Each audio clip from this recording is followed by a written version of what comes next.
that we have quorum, so I'd like to call the meeting to order. Not to worry. You're forgiven.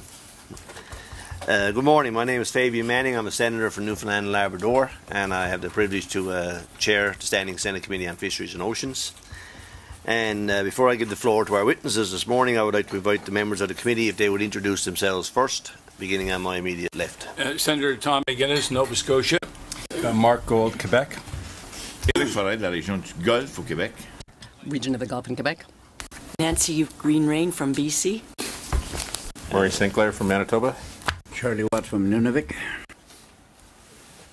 And Olzer from Manitoba. thank you, Senators. And the committee is continuing its examination of Bill S-203, an act to amend the Criminal Code and other acts ending the captivity of whales and dolphins. And I have just been informed that one of our witnesses this morning has brought some extra documents with her, Ms. Weiser, I believe. And we only have them in English at the present time. I need permission from the committee to accept them as they are, and we'll have them translated and put out to you afterwards, but we just have them in English at the present time. So is that okay with everybody? I don't need a motion in this. Agreed? Everybody agreed? Okay, thank you very much. We are pleased this morning to welcome Ingrid Visser, founder and principal scientist of Orca Research Trust, and Catherine Sussman, consultant to Vancouver Humane Society, ZooCheck Inc. and Whale Sanctuary Project. I got it all. Got it all straight? Okay. On behalf of the members of the committee, I thank you for being here with us this morning as we continue our study. I understand we have some opening remarks following which the members of the committee may have some questions. We usually give 5 or 6 minutes or so to the opening remarks if we want to get to the questions and have some dialogue with our senators. So if you think that you'll be beyond that, if you could summarise maybe your remarks or whatever the case may be. I don't know who drew the short straw. I think I'll go first. Thank you. Hello, my name is Dr. Catherine Sussman, and first I'd just like to say thank you for having me here. It's quite a pleasure to discuss this issue with you, so thank you very much. It's extremely encouraging to me that the government is now giving such considerate and thorough attention to ending the practice of captivity of whales and dolphins in Canada. I am an independent consultant and have worked most recently with ZooCheck and the Vancouver Humane Society and as an advisor to the Whale Sanctuary Project. Part of my work has been trying to stop the importation of wild-caught cetaceans into Canada for public display purposes. I have been in discussions with the government regarding amending WPREDA, the domestic legislation that implements Canada's CITES obligations, so that it is strengthened and better controls the importation of orcas, bottlenose dolphins, and belugas. These 3 most commonly kept types of cetaceans are listed in Appendix 2 of CITES. The CITES regulations require only an export permit for Appendix 2 listed species being brought into the country, but countries can enact more stringent regulations on their own if they want. In fact, some countries regulate all trade, even Appendix 2 species, and some CITES signatories have banned trade in live cetaceans entirely. In WPREDA, the cetaceans we most commonly have in captivity in Canada only require an export permit to bring them here. No import permit is required, so importation of live CITES Appendix 2 listed cetaceans for public display purposes isn't exceptionally difficult. When Mr. Van Havre spoke with you, he indicated that the capture and import of cetaceans is not a conservation issue, and therefore WPREDA is not the appropriate vehicle for dealing with it. I disagree. From a conservation standpoint, it fits squarely within WPREDA's mandate, as some populations of cetacean species are at risk from a variety of threats, including overexploitation by the zoo and aquarium trade. Not long ago in 2013, the National Oceanic and Atmospheric Administration, NOAA, the U.S. agency that oversees marine mammal issues, denied the Georgia Aquarium's request to import 18 wild-caught beluga whales from Russia for public display. They did so for primarily conservation reasons. Later, that same agency designated this population, the Sakhalin Amur belugas, the most heavily exploited by the captivity industry, as depleted, which banned all U.S. trade in animals from that population and even their captive-born progeny. Animals from this region have been imported into Canada and can continue to be imported with nothing more than an export permit from Russia. The U.S. denied an application for a permit to import those animals and later banned all trade for conservation reasons. Clearly, the importation of wild-caught cetaceans from that population is an issue that falls within the conservation mandate of WPREDA. Removing animals from the wild can affect wild populations, as the U.S. recently determined, so it is a conservation issue, and addressing it through WPREDA is entirely appropriate. Ideally, the most effective way of addressing this activity would be for the government to adopt a total ban as proposed in Bill S-203, while revising the bill as appropriate to address concerns about materials for research or trade. To clarify, this bill will not affect the Vancouver Aquarium's ability to rescue, transfer, display, or do research on stranded cetaceans, although the May 15th Park Board decision to ban the Vancouver Aquarium from bringing in new cetaceans and banning performances means these issues are not currently relevant to this facility.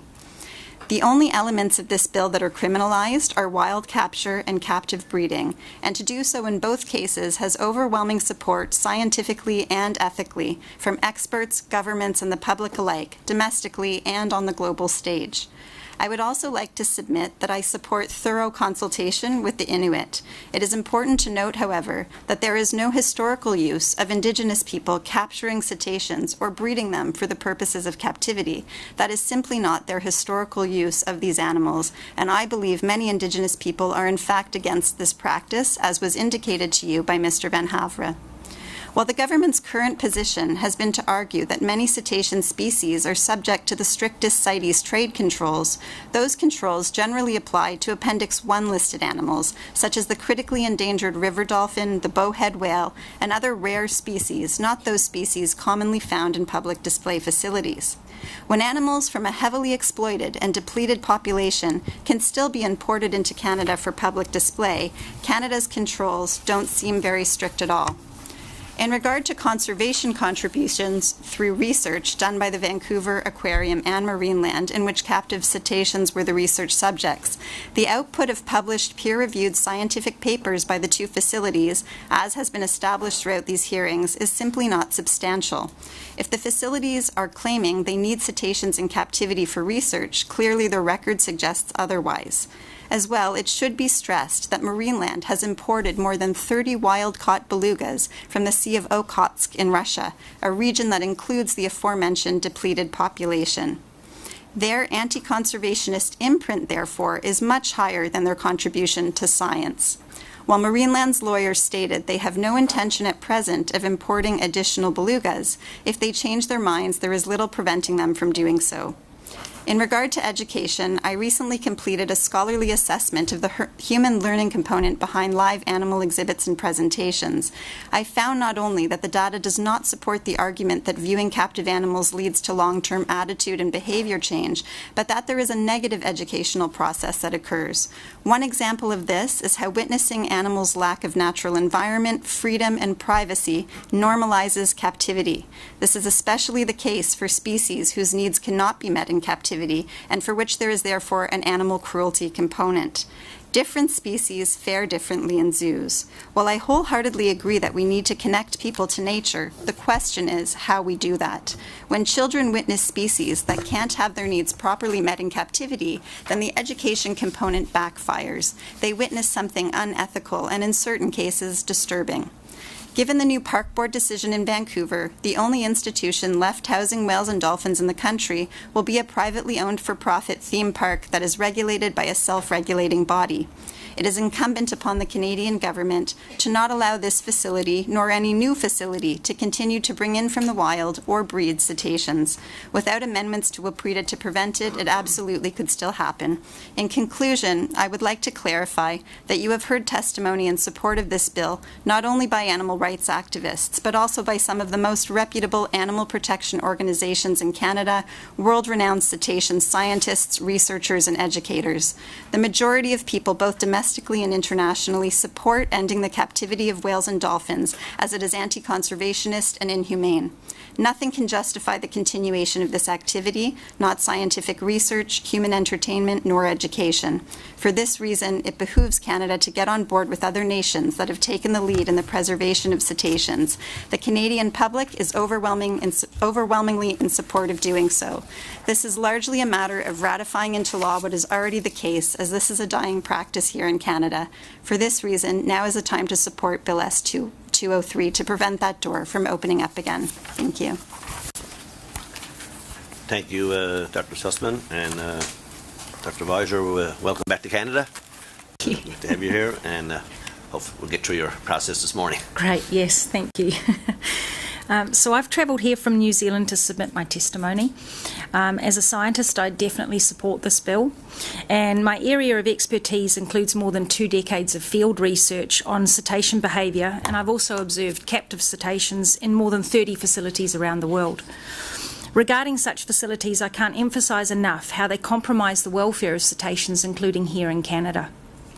I've documented graphic examples of abnormal repetitive behaviours that are indicative of the poor quality of life that these animals are forced to endure. It isn't difficult for the casual observer to identify such behaviours. We've all seen examples of it: pacing polar bears, rocking elephants, and animals that lie catatonic in their cages. I will present a short video at the end of my submission to illustrate some of these stereotypies in cetaceans. And in fact, I'm just going to make sure that that stays alive and the computer doesn't die. Here in Canada, I've observed cetaceans with self-mutilation behaviour, wounds, scars, and damage to their teeth. These types of injuries can be extremely graphic and are documented not only on orca but also in belugas and dolphins. Such issues arise because the animals are housed inappropriately. If you can imagine draining one of these tanks and substituting the dolphins for another animal such as a lion or even your dog, then you might begin to understand how profoundly barren and inappropriate these conditions are. It is a concrete box, nothing more. Additionally, everything involving choice is completely removed, and choice is fundamental when it comes to good animal welfare. A lack of charges and/or convictions against a facility doesn't mean that there aren't welfare issues at stake. The unique 2014 court case of Seaworld versus Marineland is noteworthy because this was the world's leading marine mammal facility against Marineland. Seaworld had sent an orca called Ikaika to Marineland under a breeding loan. But due to subsequent concerns for his physical and psychological health, they demanded him back. Seaworld won, and Ikaika was immediately retrieved. In this case, we had industry professionals, including vets, stating to the court and providing evidence that there were welfare issues at Marineland. Such an outcome is extremely telling and lends much credibility to those who are repeatedly raising concerns about welfare issues at Marineland. The system fails the animals. The industry is self-regulating, and in most cases, as well as occasionally external inspectors, the staff generally do not have the experience necessary to assess abnormal behaviour nor put it in the context of wild normal behaviour. Those who do have experience, including scientists and vets, and yet do not expose the issues, are often influenced by the very industry that they speak for and may benefit financially and/or in their career from the keeping of cetaceans. They have a vested interest and are therefore not unbiased or objective observers. Comparatively, those experts who speak out against the industry do not benefit. Rather, many have been vilified and harassed. There have been examples of slap suits, defamation of character, witness intimidation, and other examples by the industry to discredit and harass them. I know I've been exposed to some of this myself, including being threatened as a court case expert witness. Those who are speaking for the animals do so with the animals' best interest at heart and for the ratification of this logical and compassionate bill. Scientific assessment of how animals cope with captive environments has been evaluated rigorously in the past decades, and our understanding of the needs of these animals has improved during this time. There are literally hundreds of scientific papers and books dealing with the welfare of captive zoo animals. Yet cetacean-specific papers dealing with welfare is less than a handful, at best. Such a lack of research is an abysmal record by the industry and illustrates the lack of priority given to welfare. Of note is that most basic welfare criteria are not met by either Marineland or Vancouver Aquarium. Some veterinarians working at or for cetacean facilities have been documented administrating inappropriate or excessive amounts of drugs. One vet exposed in the 2014 case dosed an orca who had a newborn calf with diazepam, a type of drug that you would be most familiar with under the trade name of Valium. This was in contravention of the pharmaceutical company's protocols and industry best practices. At least one facility has been closed down due to excessive prescription of drugs for cetaceans. The captivity industry repeatedly claims there is no higher priority than the health and well-being of the animals. This statement seems ironic and against common sense, because if the animals are so stressed that they frequently require drugs, then clearly their basic health and well-being is not being met. Furthermore, trainers have now come forward and admit that it is standard practice in the industry to withhold food in order to subdue and control cetaceans' behaviour. Despite the fact that this bill clearly allows research, the industry uses research for benefits of conservation as an attempt to muddy the waters. Scientists, myself included, generally concede that in the past there have been some research done on captive cetaceans that has helped us better understand their wild conspecifics. However, ethically, today's research should only be conducted in facilities such as natural seaside sanctuaries. These will provide humane housing and husbandry conditions that better meet the needs of these animals. Such facilities would rationally also provide better data and therefore more robust outcomes for research and the conservation of wild counterparts. Marineland is owned by one man. Since opening, there have been excessive numbers of animals held there. At least 21 orca have died in the cramped and inadequate tanks. The numbers for belugas are even more alarming. A minimum of 32 have died at Marineland. Currently, other than Marineland, the maximum number of belugas held in facilities worldwide is 18, with most holding between 2 to 5 individuals. Marineland has at least 50 on display, which is 65% of all of the captive belugas in North America. To put that further into perspective, the remaining 35% are held across 6 other facilities, all in the United States. It is my opinion that we would be more responsible mentors if we inspired children to understand and connect with animals through alternative methods than captivity, such as documentaries, virtual reality, or viewing them responsibly in the wild. Canada, by the year 2000, had a remarkable 240 whale-watching company operators in 6 provinces, providing its citizens with ample opportunity to encounter cetaceans in natural settings. Public opinion is changing. Polls in Canada and elsewhere have shown a decreasing desire to see cetaceans in captivity. Lastly, I clarify for Senator Plett that under the amendment to the OSPCA Act, which was previously Bill 80, Kiska the orca can be moved to another facility. I was consulted by the Ontario government for that bill, and this option was specifically allowed for. In closing, I reaffirm my support for Bill S-203 with some minor amendments. Thank you. Thank you, Dr. Weiser. And we are in the process of showing your video here now. Yeah, is that okay if we do that now? Yep, it's just a few moments long. Yep. So I'll speak over the video while it's happening. This first video shows some dolphins banging their heads on the bottom of the tank. This one is actually filmed in Miami Sea Aquarium, but it's an example of the sorts of things that you see. Chester the false killer whale was just filmed doing something similar to this just 10 days ago. This is Kiska, and this is sped up 10 times, and it just shows a typical pattern swimming behaviour. You can see her just going round and round and round. This video is taken in Vancouver Aquarium. This is a little dolphin called Helen, and she is food tossing. So she regurgitated the last piece of her food, and then she just tosses it up and down, up and down.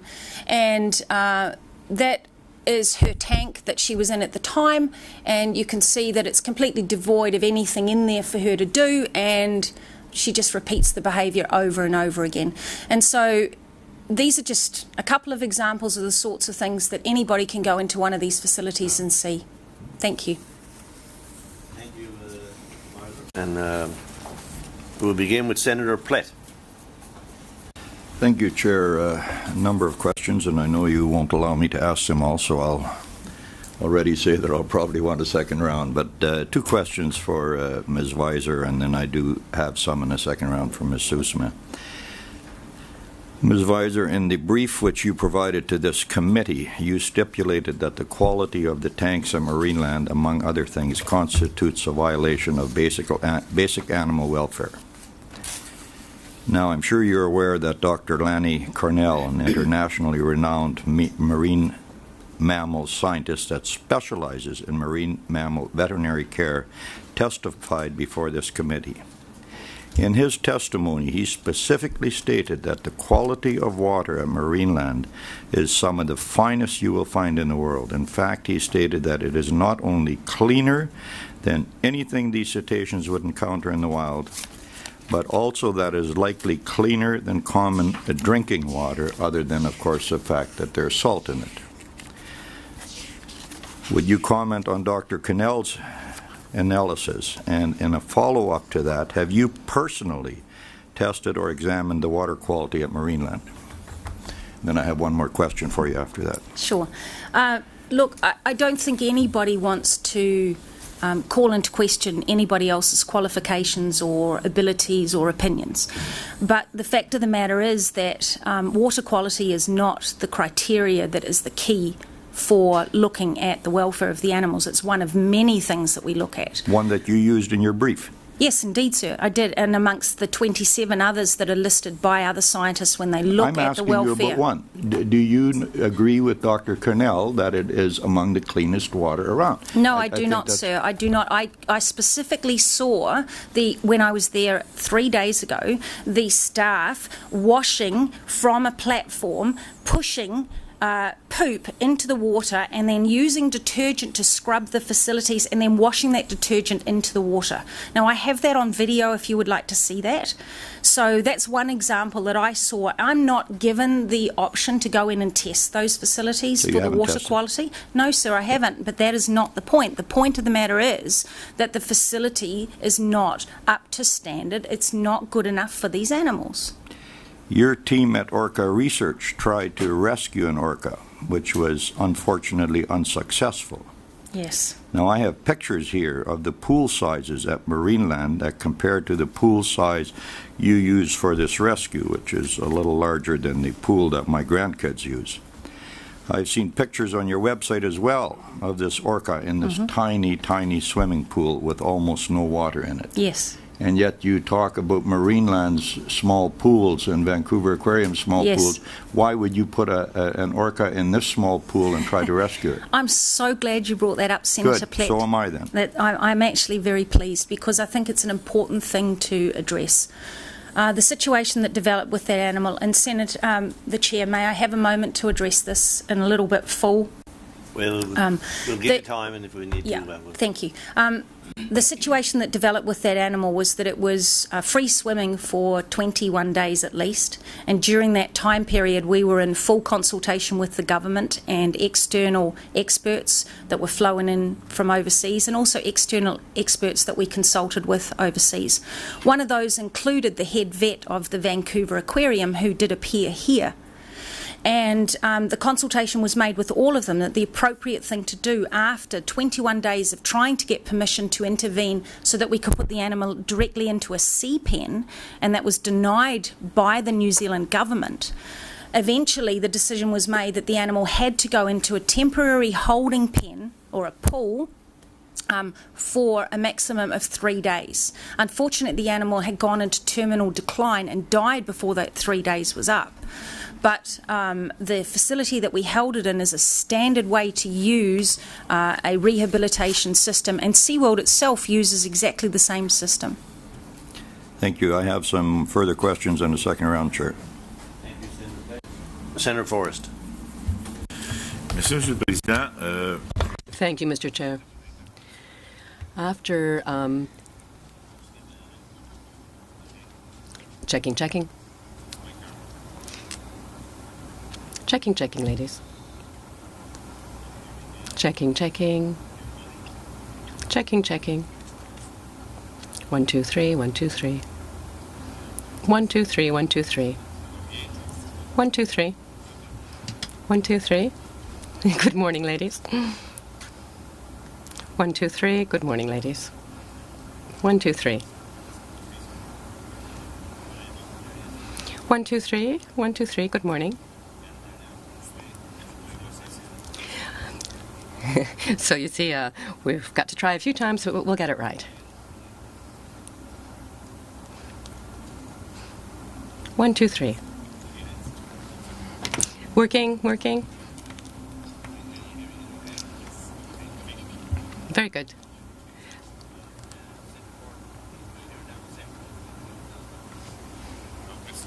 So thank you so much. Thank you. Ah, there we go. Okay. So, welcome. Welcome, and thank you for having traveled from so far. Okay. Been same problem there the other evenings. Okay, go down one. You're okay, Sen? One more try. OK. Donc, Lovely. merci. Once again, thank you. Thank you for having traveled from so far to share your experience with us. I have two questions. The first, the bill that we have here being discussed. Your colleague, Ms. Sussman, was telling us about it. Speaking of a change to the bill that would allow for... Absolutely. All I'm getting is French. I'm so sorry. Yeah. No, not your problem. With I apologise. I don't speak French. I'm so sorry. no, that's fine. We'll I speak English, but it's not easy for me. no. Do you want to try? Testing English channel, 1, 2, 3. Testing English, 1, 2, 3. Testing English. Testing, 1, 2, 3. Testing. Sorry about this, but we have no choice. On dit jamais deux sans trois. Never two without three. That's an expression.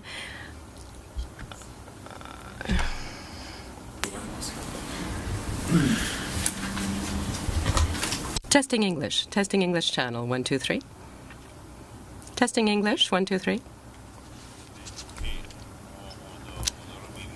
Wonderful. We will have earned hearing each other. We worked for it.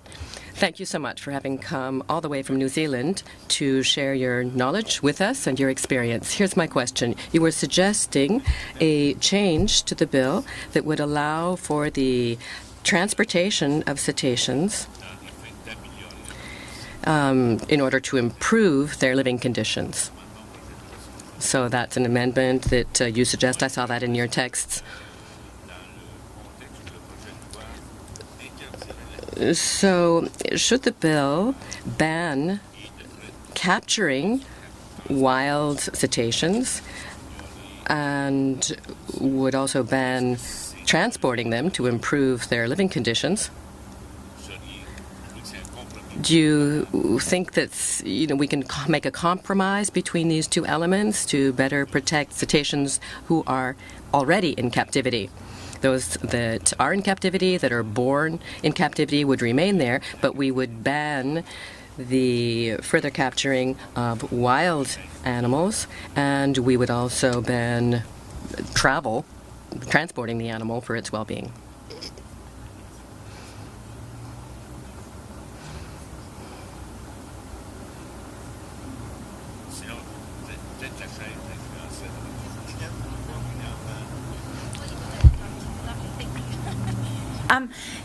Yes, I think that we can come up with some very good compromises. I believe that concrete tanks are not the way to go. They're not the way forward, and that seaside sanctuaries are the best way that we can help these animals. by having a compromise and a slight amendment to the bill, allowing animals to go into sanctuaries that may be outside of Canada, or perhaps if you have a sanctuary here in Canada that would allow animals to come into that sanctuary. Those are things that certainly should be discussed, in my opinion, yes. Dans le fond, parce que moi, l'objectif que je... Well, what I'm trying to see is as follows. We've heard witnesses whose opinions are, well, if not diametrically opposite, certainly at different ends of the table. So I'm trying to see what sort of compromise we could work out, what the solution will be. And a final question, with your permission, Mr. Chair. You tell us in a document that in 2015 you made observations at Marineland and you were allowed to watch Kiska in public spaces. Why weren't you allowed to watch Kiska throughout all the places in which it lives, throughout its entire environment? A valid question. I was there 3 days ago and I was actually removed from Marineland. I was threatened by the staff that they would bring in the police. I was told that I could not take photographs, and this comes only days after you yourselves have heard the experts from Marineland say that they are fully transparent and that they welcome people. And I have a photograph that I took just 3 days ago, this one here, compared to the photograph that I took in 2015 of the open wounds on the end of the tail flukes of Kiska. And this is the sort of thing that's indicative of what's going on in these places. And it might not look like a big wound, and you're correct, it's not. But the fact of the matter is it's how this wound was formed, and it's formed from these abnormal repetitive behaviours. And I'm concerned because she clearly hasn't been treated for it, or if she has been treated for it, that treatment isn't working. Thank you very much. Thank you, sir. Merci, Senator Forrest. Senator Berga. Thank you, Chair. Thank you. Thank you for your presentation, sir. And thank you for traveling this far, right? Anyway, my question was that Dr. Kelly Jacola, Director of Research at the Dolphin Research Center and Chair of the Scientific Advisory Committee of the Alliance for Marine Parks and Aquariums, submitted a brief to this committee earlier this week. In her brief, she specifically discusses the amount of space provided to cetaceans in marine mammal facilities, a topic that you discussed, right? Mm-hmm. In your brief to this committee, as an area of concern within both the Vancouver Aquarium and Marineland, her research contradicts the information that you have provided to us, saying that there is no empirical evidence supporting the claim that cetaceans in zoological settings need extraordinary amounts of space to ensure the welfare of the animals therein. My question, what empirical evidence, if you can, if any, can you provide to the committee that would contradict this assertion? Yeah, sure. I think it comes down to the fact that the industry is not doing the research, because they don't want to find that the results don't reflect well for the animals in captivity. And if you look at the comparative research that's done in the wild, and you look at, for instance, photographic identification studies, satellite tracking studies, these sorts of things that follow individuals, you will see that they're covering extraordinary amounts of distance. And this has been something that they have evolved to do over millions of years, and you're not going to remove that just because you put them into captivity for even 3 or 4 generations. I mean, this is something that's inherent in the biological fundamental makeup of the species. And if you look, for instance, at Marineland, I've heard multiple times in various formats and forums that Marineland is the gem, and it's a stellar place. It's the largest facility, for instance. I've got an example here of something that we have been working on for a little while now, and this here is Marineland. circled, and I'll pass these around. But these brown tanks are the tanks for the orca, and this is all in scale to other facilities around the world. And you will see that Marineland is actually the world's second smallest. Not the largest, not the second to largest, but the second to smallest. And this is from data that's supplied by the aquariums and then verified from Google Earth. So if you could pass one that way, and then Senator Platt, I'll pass this one to you, please. Thank you, sir. So, you know, when you look at that and then you put that into the framework, for instance, of the French decree, and the French decree has some very basic standards for which they expect the cetaceans to be kept in, and I did a comparison of Marineland's tanks to the French decree, and I've made enough copies for everybody to have one of these, I believe. And you'll see, for instance, that the tanks for the orca is 2,264 metres square smaller than the requirements for the French decree. The Terciops, or the bottlenose dolphin one, is saying that Marineland, for instance, fails by 60 square metres per dolphin. And there's more and more details in here. And it really doesn't matter which set of criteria you look at. If you look at the behaviour of the animals, it's the behaviour of the animals that will tell you whether the facility is appropriate or not. And at every one of these facilities here in Canada, you see these abnormal, stereotypic behaviours. So you're basically saying that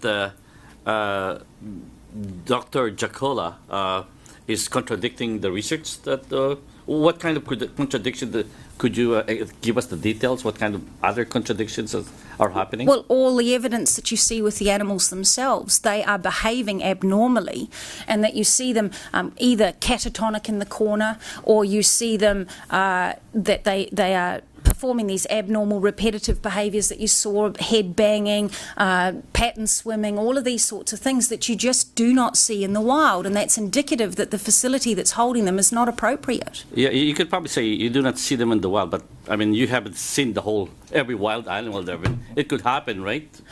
Well, it has never been reported by any scientist anywhere in the world for any of the research that has been done by all the hundreds of scientists that have observed cetaceans around the world. But it is quite prevalent. In fact, I've not been to a single facility in all of the facilities I've been to around the world where I haven't seen it with cetaceans. And I know the ocean is so big, and not every animal can be looked at, but no, but you do see it pretty much on every single cetacean in captivity, Senator. I look at the video, though. Can you tell me, please, if it was fast-forwarded so it will look like they're bugging Only the one where she's swimming. Well, Only the one where she's swimming is sped up, and the others are all at natural speed. So those are small animals? Yeah, where she's tossing the fish, that's normal. Where they're banging their heads on the bottom of the tank like this, that's all normal speed. Yes, sir. But the thing is, going around... But the going around was sped up because you would get bored watching it going round and round. Yeah. And anyway, that's more like... so it's more like that's what you saw in... But you've seen this in so many different animals? That's correct, sir. Yes. But only at a certain point. How do you mean only at a certain point? When you were there, did you sometimes I turn up to these facilities when they first open. Sometimes I'm there late in the afternoon. We've got video footage from them outside of public hours doing these sorts of behaviours as well. So anybody who has worked at these facilities, trainers for instance, will tell you that these behaviours are prevalent as well. Yes. Thank you, Chair. I'll go for the second. Thank you, Senator Berger. Senator McGuinness. Thank you for coming. Dr. Visser, we finally get to see you in person. It's been a long trek. Yes, it has. Yeah. Look, I take it how long have you been on this case? How long have you been speaking out about cetaceans in captivity? Cetaceans in captivity, I've been speaking out about them probably for 15 years, and I've been more vocal since about, actually I can tell you the year. It was 2010. I was approached by the United States government in the case of the Dawn Brandshaw death with Seaworld. And at that point, I started speaking out in forums such as this, yes. Yep, but you mentioned, was it 15 years? Or 15 years that I've been speaking publicly about it, but in forums such as this year, since 2010. And have you spoken out much in Canada?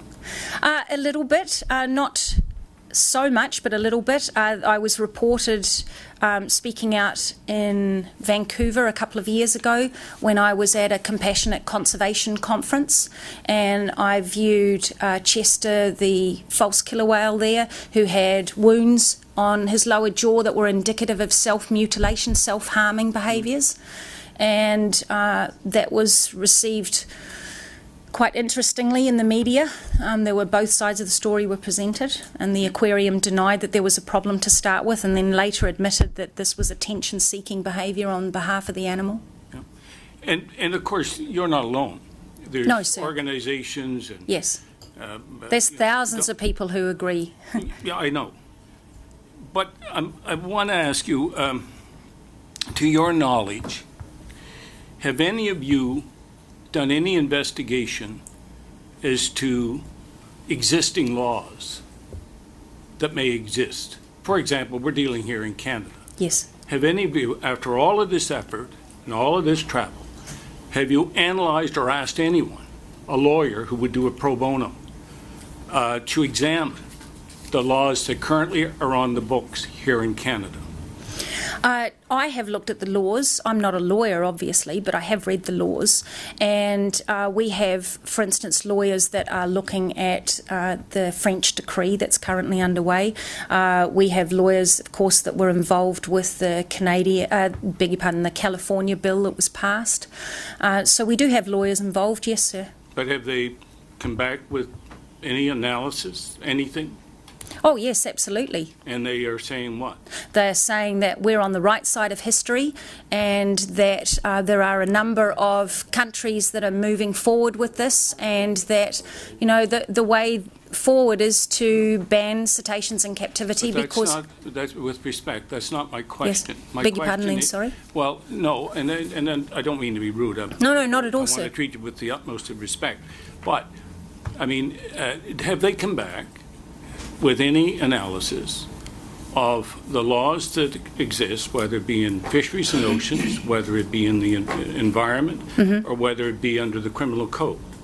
It would be, you know, a lawyer would be able to do that analysis for you if they've been working. Have they examined any laws in Canada that would say that if they wanted to take action in various aspects of these aquariums, you know, they could do it? Have anyone looked at that? I believe they have, sir, yes. And what's the answer? Does anyone the answer is that they believe that this is a viable law, and that there should be a viable bill, beg your pardon, but there should be a few amendments to it, some of which I've suggested in my testimony. Well, I'm not going to belabor it, but that's not my question. My question is current laws that exist in Canada on the books. Yes. That's what I'm asking. Current laws, yes, they have, and that they feel that they don't adequately protect the cetaceans the way they exist at the moment. Well, if you'd like, I could speak to that a little bit. So I think the problem right now is currently the animals that we see in captivity in Canada, the cetaceans we see, orcas, belugas, and bottlenose dolphins. Right now, they're treated the way all other Appendix 2 CITES cetaceans are treated. We only have very few cetaceans that are not the ones that we see in captivity that require import permits. A situation where Canada takes more stringent measures to protect those species. So I think the problem in terms of at least protecting these animals is not from an animal welfare standpoint with the ones that you may be referring to, that more animal welfare laws with the animals currently in captivity, but certainly in terms of, you know, animals that are in the wild, what we need to do, and it's really at the discretion of Minister McKenna right now. She has a discretionary ability to make more stringent the regulations in WPREDA so that we adopt a policy of requiring import permits for orcas, belugas, and bottlenose dolphins at the very least, and then adopting a policy of not granting those permits. That could be done right now within the existing legislation. Yeah. Animal welfare, it's more provincial. We do have the criminal code, which is more general, but these cases are often left to the provinces, and that's why Bill 80 happened in Ontario, that sort of thing. But I don't know if that helps clarify. Well, I'm not going to belabor it, sure. But it's not. I wasn't seeking a specific answer. I just wanted to know what research you've done. We are going to have the experts in and going to explain what laws currently exist. Now, Dr. Visser, you stated, I read in my research, that there is little or no education or inspiration for our children by viewing or interacting with cetaceans in captivity. Little or no. We heard here, I think it was Tuesday night or the week before, that there were 30 million views of these cetaceans in captivity. How can you make a statement then that there's no education or inspiration? What do these 30 million do? Yeah, exactly. That would be, I would turn that around to you and say exactly that. You know, what are they doing there? They're not being educated. I was at Marineland 3 days ago and I watched their show. At no point did they mention anything about the biology of the animals, the habitats of the animals, the behaviour of the animals, other than to indicate how they train them, and that they can do fun things with them, like ride on them, and that they can, well, basically that was the show. You know, we can train them so we can ride on them, and I have that on video, and I'm more than happy to show you the whole show if you would like to see it at some point. No. And so to me, that's not education. And if you look also, not just at my opinion, okay, let's take, for instance, I was just in the EU Commission in Brussels, I think it was last week. Anyway, I was presented with a document there which was signed by over 100 psychologists, and they state here that this is about going to see animals in shows.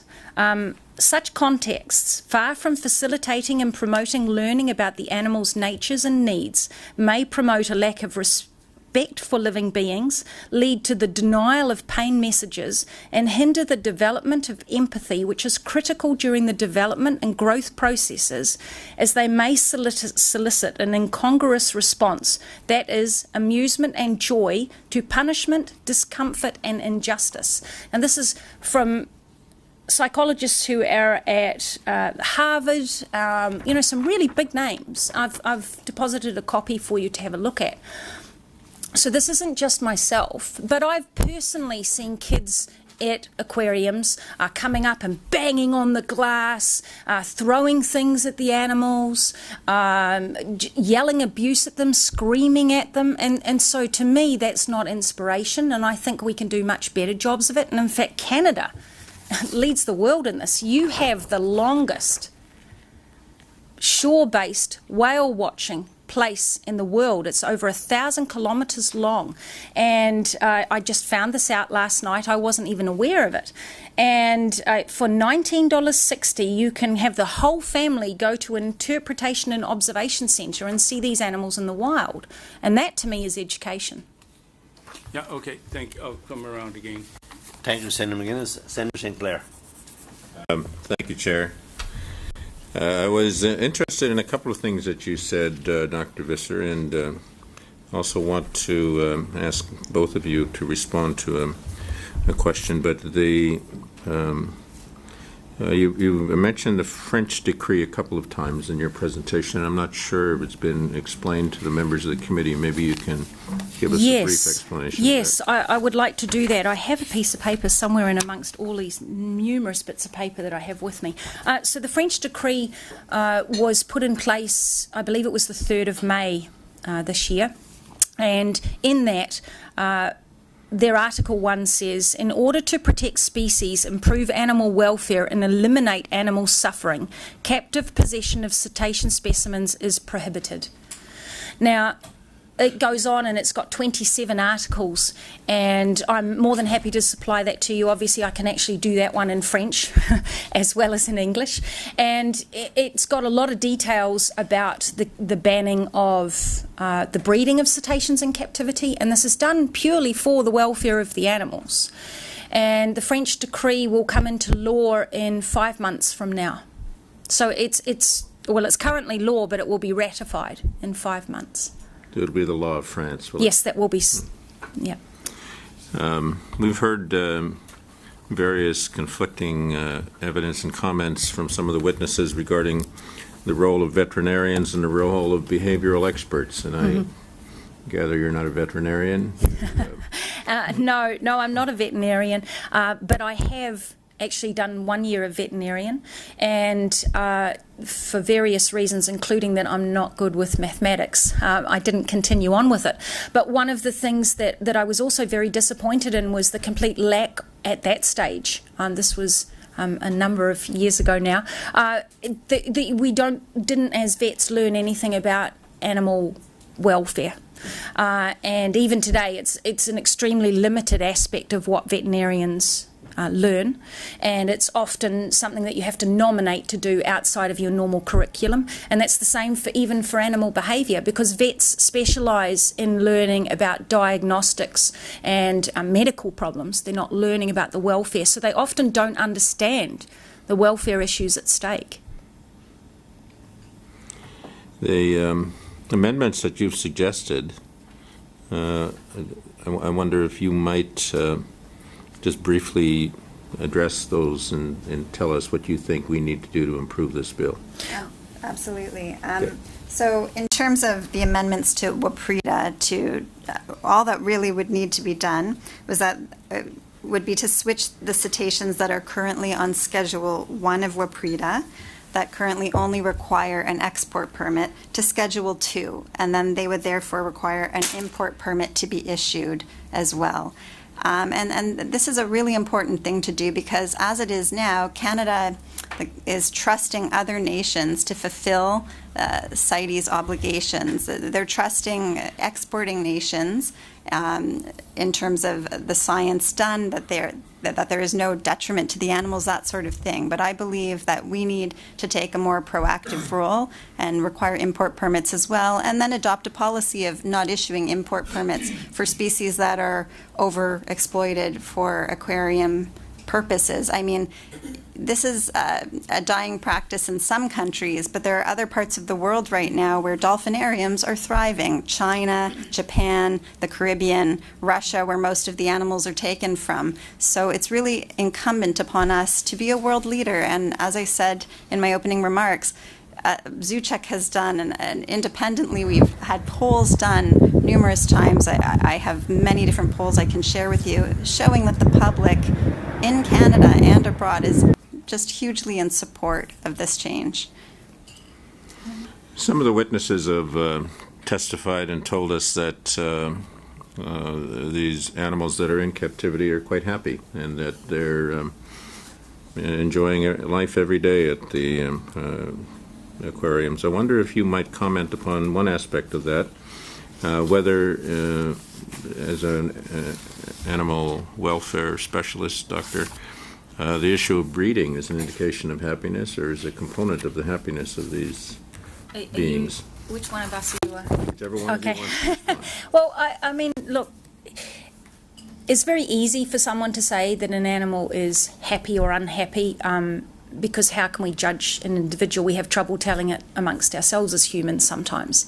But let's run a parallel to humans in this scenario, and please bear with me just on this for a moment. If you take a human, a woman who's been raped, a woman in a concentration camp, or a woman in a refugee camp, if she has a child, that doesn't necessarily mean that she's happy.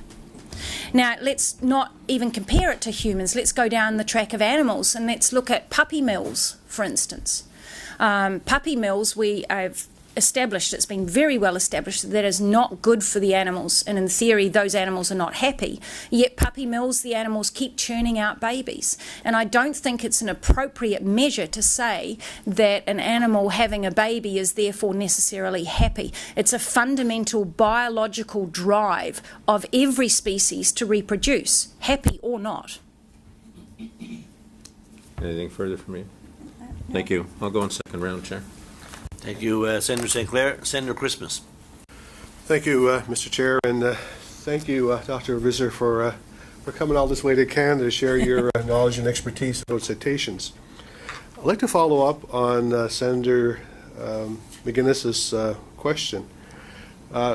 Years ago, my wife and I had taken our two older children to both Marineland and the Vancouver Aquarium, and now we have a beautiful little 6-year-old girl, and she hasn't been to either facility.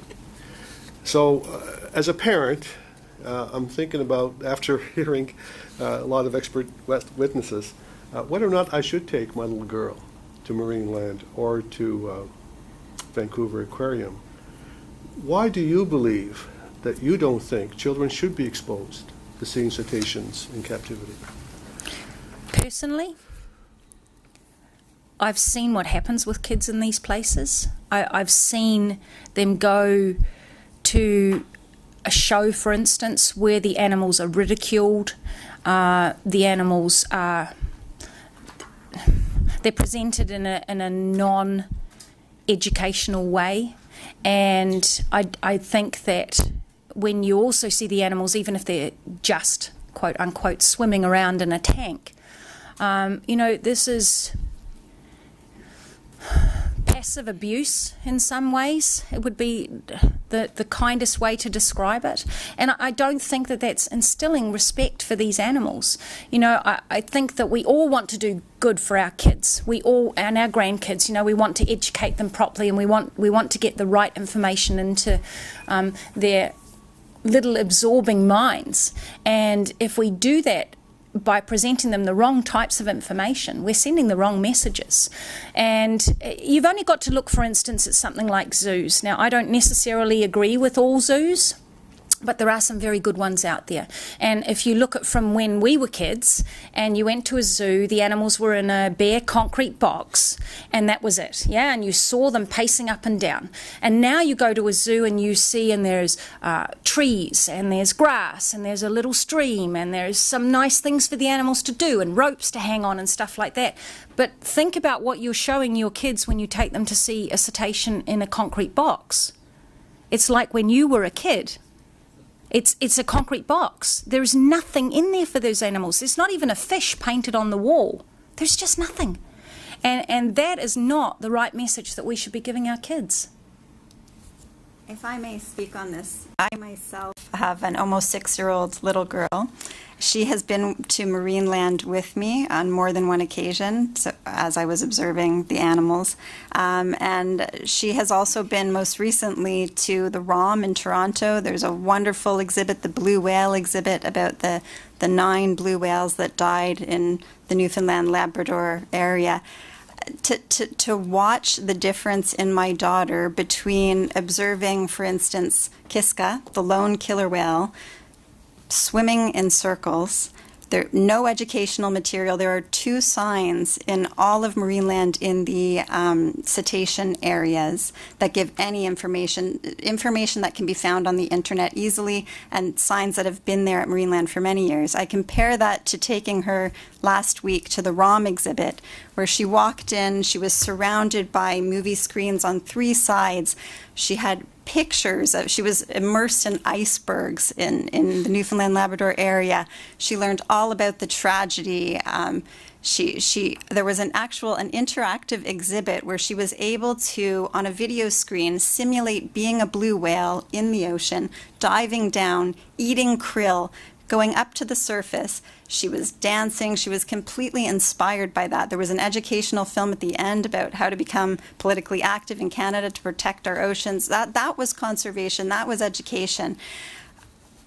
it's really traumatic emotionally for a lot of young children to witness a displaced captive animal, especially an animal that was originally wild that's now living, as Dr. Visser says, in a completely artificial environment. And this is especially the case for cetaceans because a lot of positive learning that occurs at zoos happens when an animal is seen in its naturalistic environment, able to participate in natural behaviors. But because cetaceans' needs are so inadequately met in captivity, that's just, it's more dire in that instance and can actually be quite upsetting for a child who afterward may say something that this is, had a lingering effect. And this is based on a scholarly report I spent months writing, looking into the educational value behind live animal exhibits and programs. So. And may I just continue on to also follow up with that? The number of young people, 14 and older, possibly even younger than that, but the huge numbers come up to me and say to me, I cannot believe that I went to Seaworld / Marineland / whichever, on Marineland on Teebs, it doesn't matter, they give a name of a facility. I cannot believe that I went because I didn't know what was going on, and now that I know, I'm absolutely mortified and I don't know how to fix that.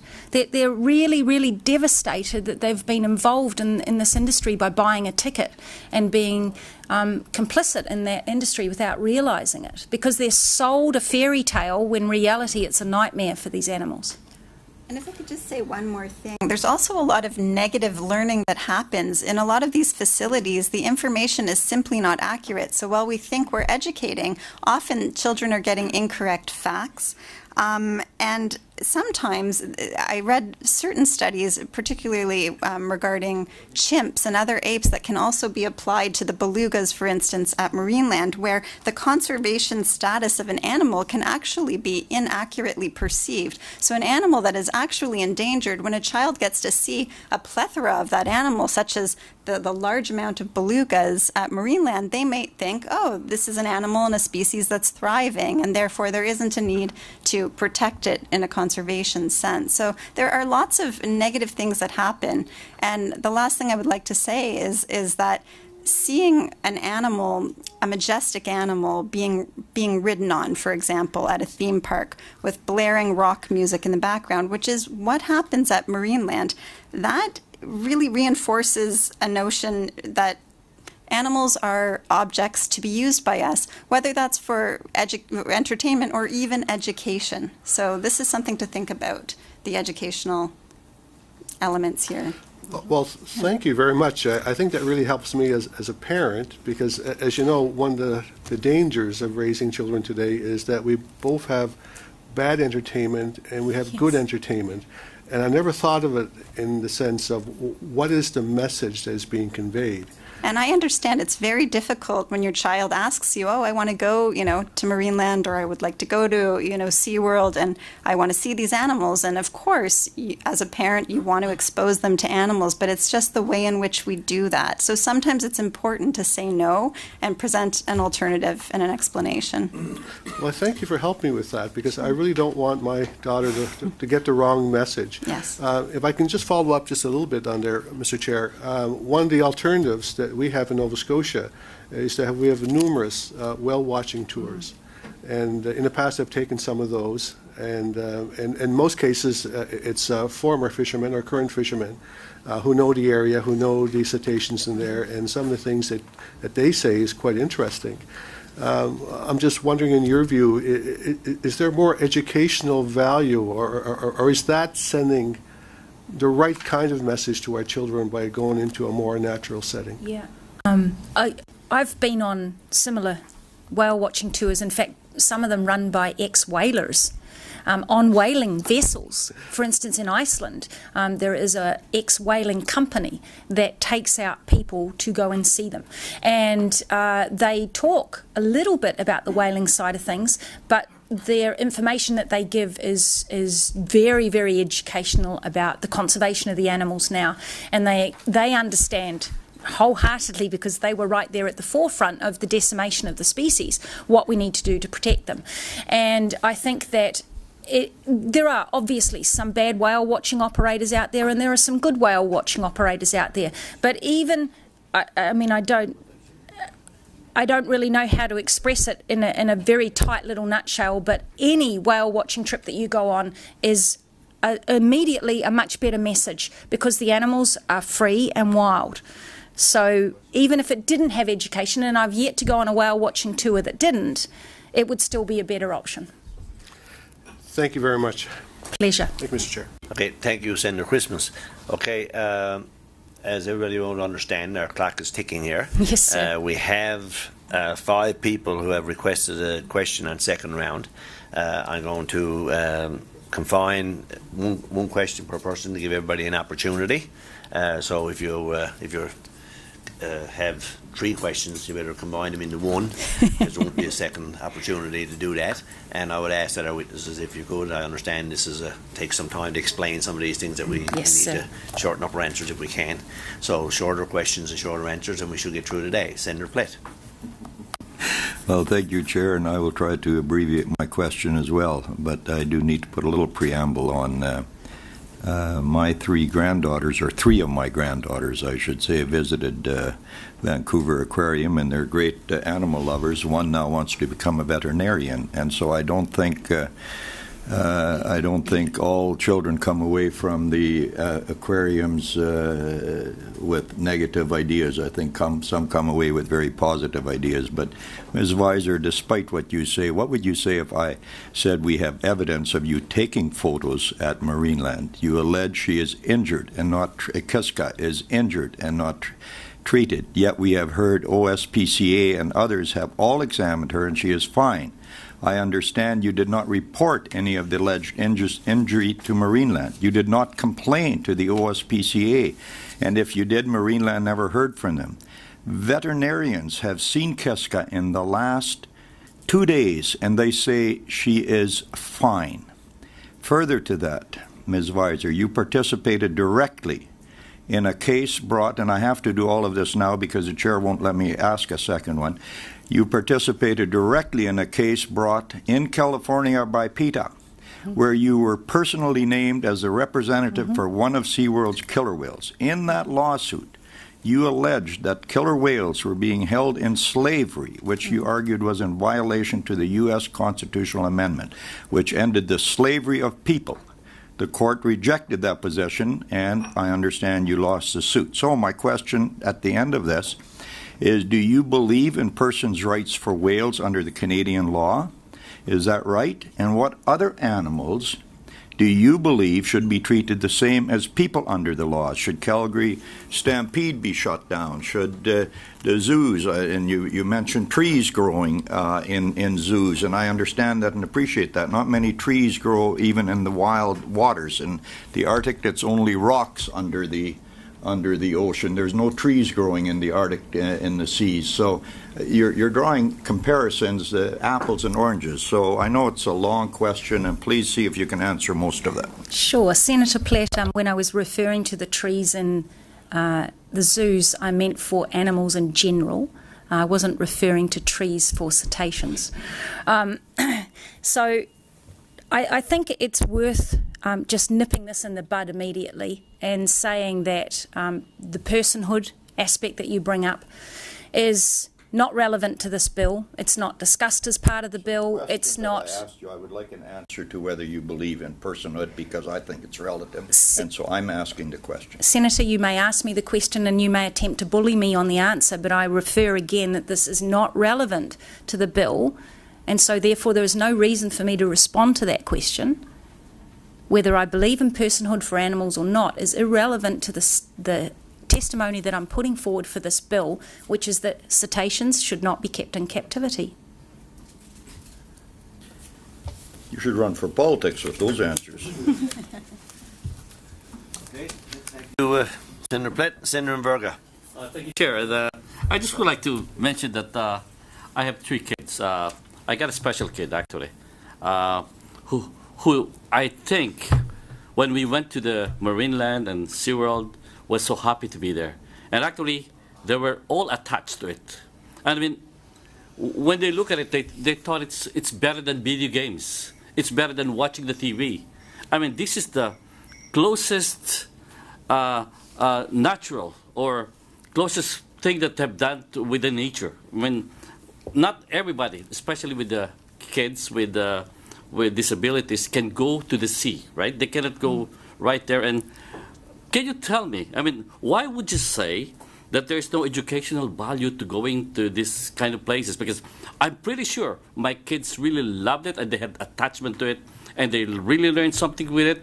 And I can tell you, I can also attest that some of the friends was attached to it, and they really learned that these animals are really a great work of nature, and it's worth preserving them, not only in the tank, but right in the sea. So I cannot see why you would say there's no educational attachment to it. Can you tell me more about it? Why there will be no attachment to it? Why there will be no reason for them to take care of them in the wild? Because my kids did love them. Mm-hmm. I completely see your point, and as I said, I have a young daughter myself, and when I was a little girl, I actually was taken to Marineland and saw Kiska, and I actually felt quite sorry for her. But I'm not saying that nobody can be inspired in a zoo or aquarium setting, but we have to think critically about the best way, to teach children about animals. And there are a lot of negative things you're teaching your child when you take them to such a facility to witness an animal, especially an animal in a dire situation at a theme park where their needs are not properly being met. They're learning about dominance, really, and that it's okay to treat animals in this way. So there are so many alternatives now. There really are, such as the ROM exhibit, such as, sanctuaries for animals that you can visit. And I understand financially not everybody has the ability to do everything, but there really are just a plethora of ways that we can learn and be inspired without having an actual live animal in an animal, cruelty situation. There are other ways to gain inspiration and to gain knowledge. I can't understand why a dead animal will be better to see than a living animal. So I just don't understand that. I can actually, I came across one really interesting scholarly study that was done on 3 different groups of school children. One group of children was taken to a museum, another group was taken to a zoo environment and saw a live animal show, and a third group of children were taken outside just into a local park. And later, when the children were asked where they would go to learn about animals, the group of animals that saw the live animal show, they were drawing pictures of animals behind bars and in zoos.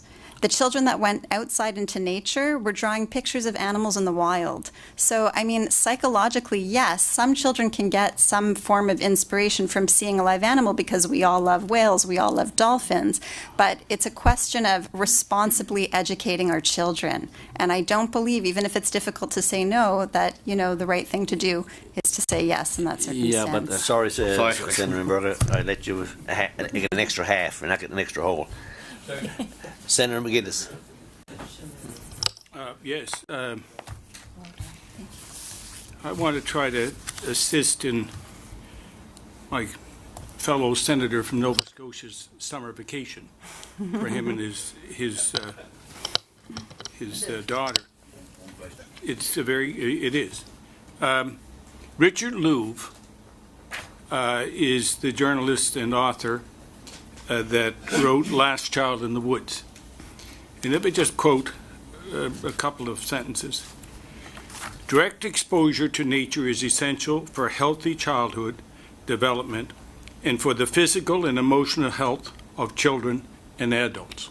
And further on, exposure to these cetaceans is extremely valuable for the well-being of our children, close quote. Now that's a person that apparently has done vast research. He's one of the best-selling authors, this novel.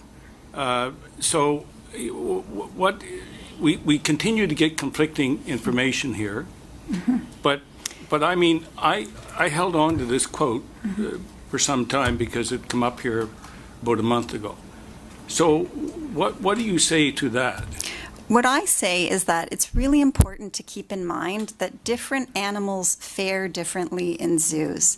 Some species, I mean, I'm not a scientist, so this is a little outside of my realm of expertise here, a lot outside of it, but I will say, you know, some species don't really seem to be as affected in captivity. They're not as aware that they're in captivity. But for highly intelligent, you know, wide-ranging, deep-diving animals where there has been so much research done, we know the size of their brains. You had Dr. Marino here, their large neocortex, their complex, you know, emotional lives, how social they are for certain species. And that's what this bill is about. We're not talking about, you know, the wide gamut of all animals. What we're talking about here is particular animals that are particularly troubled in captivity. That is something that I feel we can do something about. Thank you, Senator McGuinness. Senator Sinclair. There are two federal laws that are being addressed by this bill, one being the Criminal Code, the other being the Fisheries Act. Dr. Visser, and the Criminal Code amendments specifically fall within the animal cruelty section of the Criminal Code. So my question is a general one, because it's sort of a general type of offense that's being created, and that offense is that it is inherently cruel to hold cetaceans in captivity. Do you believe that? I absolutely do, yes. And the evidence speaks for itself. And as I mentioned earlier to the other senator, you've only got to look at the behaviour of the animals to understand that. And I think it's important to put that in the framework of yes, the senators have been presented with a lot of dichotomous information, but they've also been presented with duplicitous information. It's not only that we're standing at different sides, but you're hearing different stories from some of your witnesses. And there was a witness just recently this is a testimony that I wrote down from the video streaming. He stated that I've personally removed bullets from 2 killer whales that were recently brought in from the wild. And I was horrified when I heard that. I thought, wow, where did that happen? And then later on in his testimony, he says, oh, that hasn't happened. I haven't seen that out in the wild since the 1960s. So he's giving you the information and the appearance that this is a recent issue, and then he turns around and clarifies that when he's questioned, that it's the 1960s. There are so many examples of that from many of the witnesses that are supporting the captivity industry that I find it disconcerting, and I think it's not a good reflection of how they're representing themselves or their industry. Thank you. Thank you, Senator Sinclair. Senator Forrest. Need your earpiece again there. Merci, Monsieur le Président. Thank you, Mr. Chair. Do you hear me? OK. Je pense qu'effectivement, I think that we can probably agree that we're living in a world that isn't ideal, far from it very often. And when it comes to educating our children and visitors to Marineland or the Vancouver side, I would speak more of trying to raise their awareness. Of course, there are some people who have doubtful behavior, or even the young people, and that might be the parent, really, that is the issue more than the child. But there could be a better contribution to awareness raising, given that there are different types of animals, as you have said, given their different needs, the fact that cetaceans, for example, suffer more in captivity than other species might. That has to be taken into account. That said, we do live in a land where not everyone is able to go down to the St. Lawrence River or out to Nova Scotia to see cetaceans in the wild. Such that such institutions, the ones we're talking about, do allow some children to learn something about nature. So I'm trying to find some sort of balance, taking into account all the aims that have been expressed here before us, Would it satisfy you if this bill would ban the capture of these animals in the wild, but would allow for keeping those now in captivity, and perhaps more efforts could be made to, educate people better about them? Because, we can see that for cetaceans, it's become a show more than an educational experience, and that's something that might be, modified. But with this bill, the banning on transport and banning on capture, does it seem sufficient to you for your objectives? It's interesting that you should come up with that compromise while you were asking me the question. The very first thing that I wrote was, for those that remain, there should be better education given. So that's the exact thing that you have suggested as a compromise, and I fully agree with you. The bill at this stage, as I understand it, is not to remove all of the cetaceans from Canada that are in captivity. It is to stop any more coming in through breeding and through capture.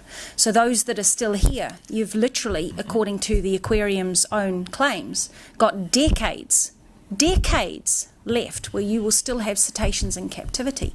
And I understand your comment that not everybody can go to see cetaceans in the wild, but not everybody can then afford also to travel to those that are in captivity. There are plenty of places in Canada where you would have to travel to come to see them in Niagara Falls or to go and see them in Vancouver Aquarium.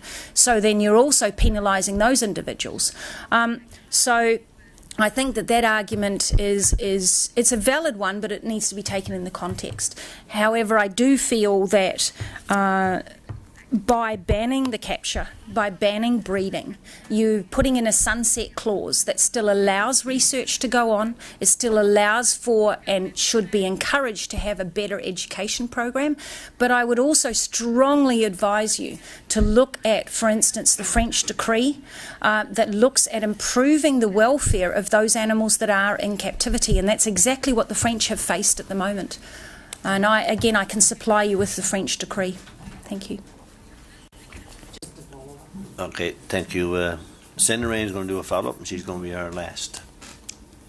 Thank you very much. One thing I am concerned about, and that is that this legislation will prevent the facilities in Canada from being used to assist in breeding for the saving of endangered species. And I'm aware that there are some bottlenose dolphins in Marineland. There are 5 females, but no males.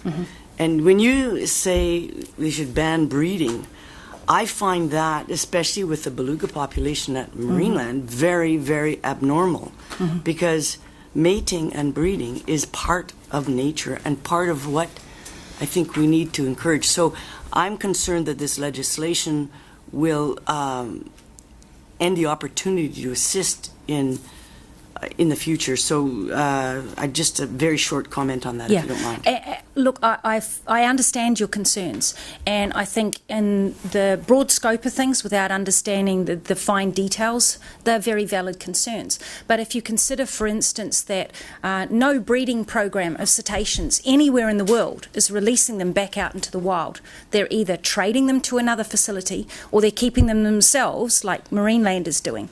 So that's not contributing to conservation. And although you say that it's a natural thing for these animals to be doing, yes it is, but then it would also be natural for them to be out swimming and diving and catching their own food. It's not natural for them to be in a concrete tank, and it's not natural for them to be in shows, and it's not natural for them to be fed dead fish or even boiled down cow's feet. I'm sorry, but I have to respond to that, because perhaps you don't know all the programs that are going on in the world. And the Black Sea bottlenose dolphins need captive breeding urgently. There's only 3,000 left.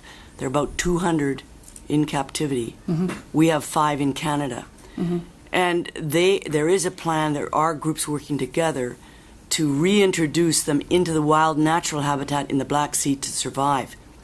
And for this reason, a plan for a joint venture conservation program was started in 2016 between the German Federal Research Institute for Animal Health and CETA Association in France, which plans to do research on reintroduction of captive dolphins into their wild habitat. My concern is if we go down the path and close the door to these opportunities, we will really have done a disservice. So I would like to end there. Yes, of course, and I am aware of that project, and I commend them. You said there was no. There are no facilities that have released captive-born cetaceans into the wild. What these people are trying to do is look at reintroduction of the wild-caught animals. They're not looking at taking captive-born ones and releasing them into the wild. If I may comment on your previous point, we have a situation now in Canada at Marineland where, because of this decision by NOAA preventing the importation of the Sakhalin Amur belugas,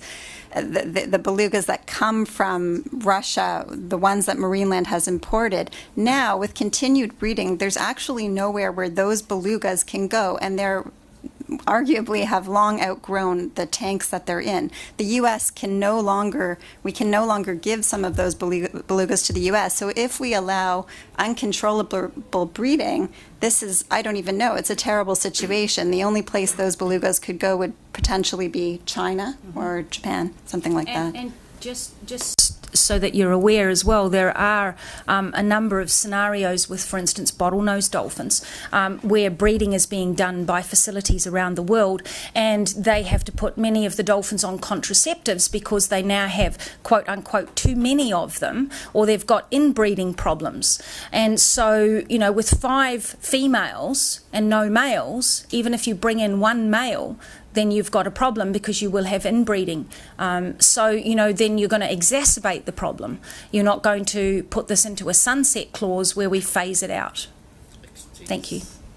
Thank you to our witnesses and our senators. It's been a very, let's say, healthy discussion this morning, and we've received a variety of opinion over the last number of months, and we're getting down to the wire. But I certainly thank you for your contribution here this morning. And just a plug for my own province, Newfoundland and Labrador, we have about 600 icebergs floating off our coast, surrounded by whales of all kinds. If anybody's interested in going for a visit, feel free to do so. We have 2 really good days in August that you can come. But certainly want to thank everybody. Tuesday, just to let our senators know that at our last meeting we have scheduled for Tuesday evening now representatives from the Department of Fisheries, Department of Justice and Department of Environment. So that's our schedule for Tuesday, just to let everybody know. Thank you. Meeting adjourned.